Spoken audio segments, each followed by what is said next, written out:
To clarify, we are not talking about scary versions of the hip-hop album covers featuring Marvel superheroes, though yeah, that is a thing.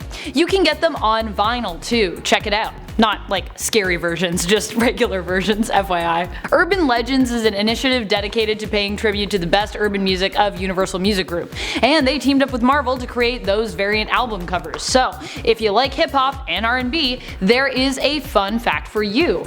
You can check it out. You could buy some variant covers, buy some cool R&B and hip-hop vinyl. Instead, what we're going to be talking about here today are scary Spider-Man rumors that might be true regarding all things web crawler. From MCU to comics to games, so settle in and get ready for me to tell you a scary, plausibly true story that happened to a friend of mine, Spider-Man.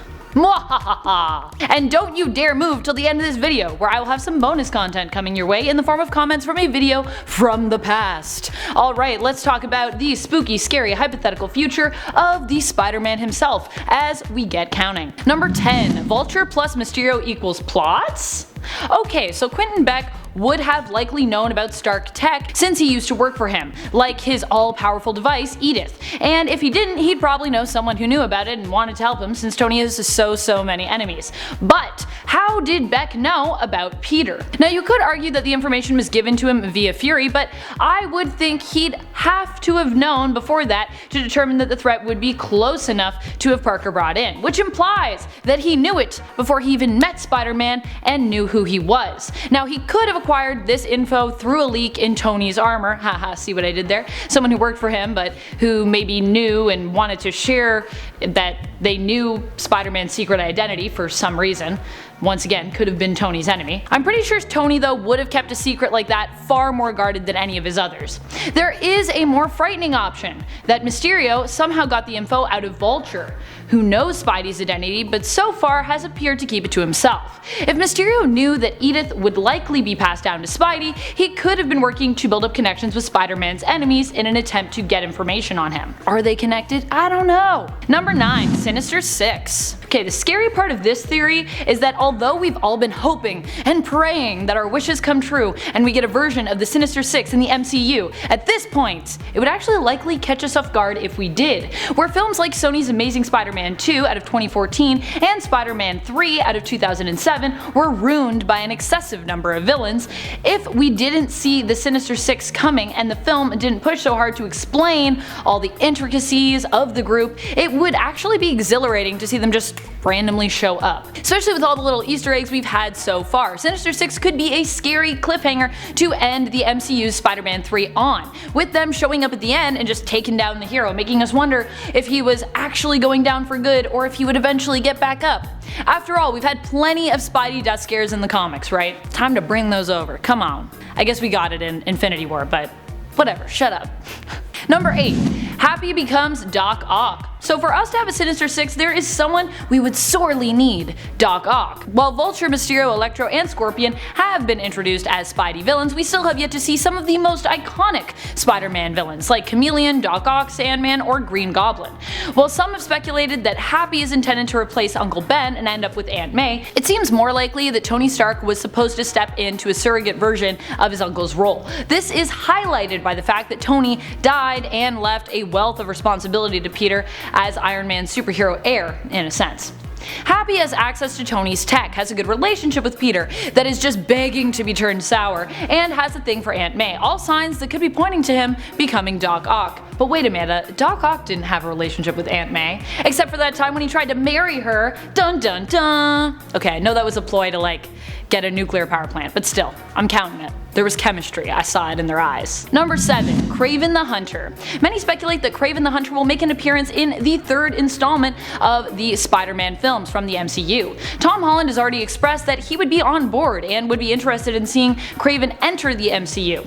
We also have already had a character pop in with ties to him. Did you spot him? Dmitry Smirdyakov, while not confirmed as the Chameleon yet, could be the villain that we know him to be in the comics, and turn out to also be the half-brother of Kraven as well in the MCU. Because yeah, Chameleon's the half-brother of Kraven, in case you didn't know, giving us a lead into his character and maybe opening up the potential of the two working together to capture or defeat Spider-Man.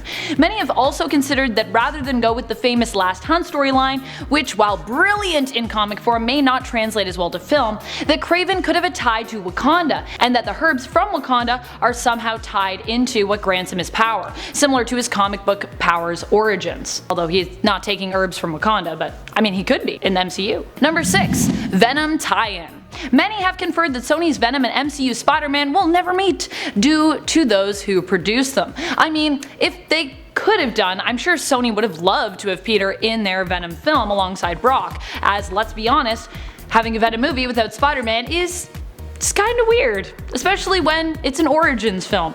So you've got a suit mimicking Spidey's abilities, but there's no Spider-Man. However, some have suggested that we could still see a comic plot like Maximum Carnage make its way to the big screen, as the two films could actually be set in the same universe. What? The Marvel Cinematic Universe is said to be in Earth 199999, while Venom's universe has yet to have a confirmed alternate Earth number. The only thing you can actually find for the Venom film alternate is a temporal reality number as a placeholder, and even that's hard to find. However, we have gotten a couple Easter eggs that could be used to connect Venom to the MCU. At the beginning of the Venom film, we learned about an astronaut who crash landed, John Jameson, aka John Jonah Jameson III, JJ's son, and in the MCU, we see JJ at the end of the Spider-Man film. Once again played by Simmons, so good! The Jameson family existence could be the proof that these worlds are actually one in the same. Bring on the maximum carnage! Or don't.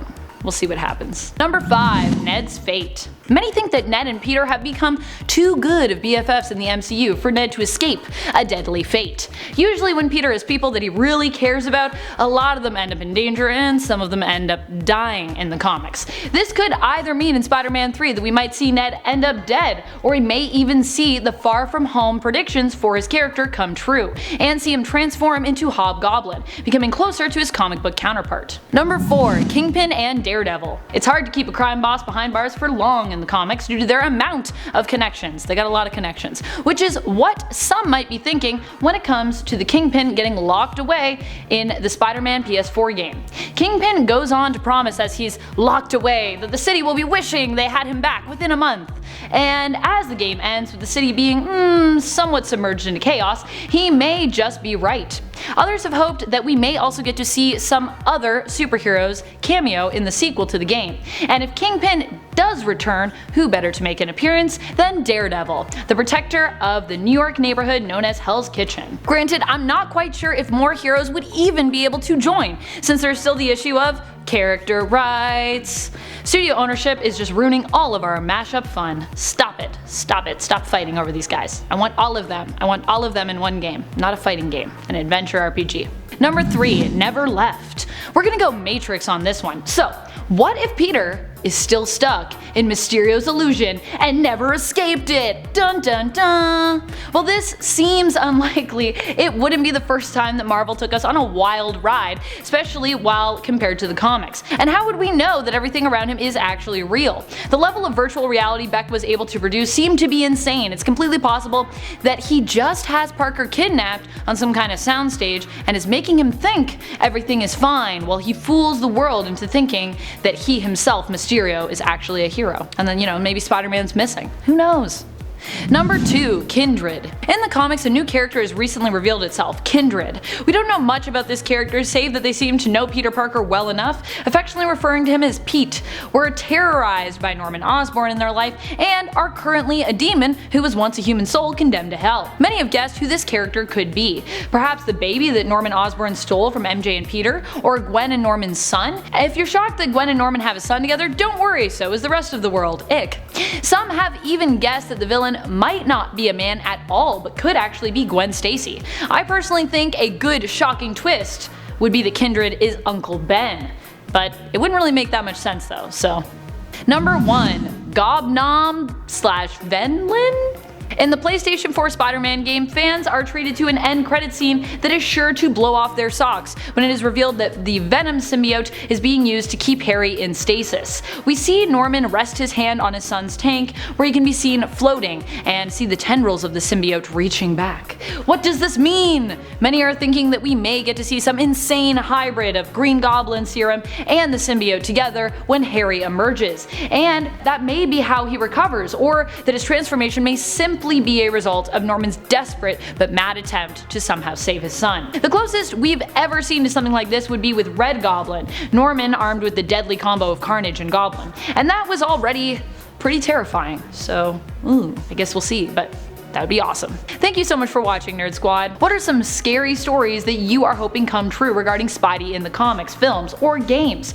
Would you like to learn more about Red Goblin or Kindred? What is your favorite Spider-Man arc that you think belongs in the MCU? Let us know in the comments below. And speaking of comments, time to turn to comments from one of my latest videos, Top 10 Superpowers You Didn't Know Venom Had. Trevor Brown comments, am I the only one who would actually keep the Venom suit if it was real? I don't think so, Trevor. I would also keep it. Venom is awesome, and not inherently really a bad symbiote. I would just want us to be friends, and then we could go and fight crime together, and I could just web sling into work each morning. Ugh, much more fun than sitting in traffic, I am sure. Kenneth Loyola says, if Venom would cross the DC universe, I want to see it bond with Harley Quinn, personally. Venom Harley Quinn, that would be awesome. That would be just like crazy.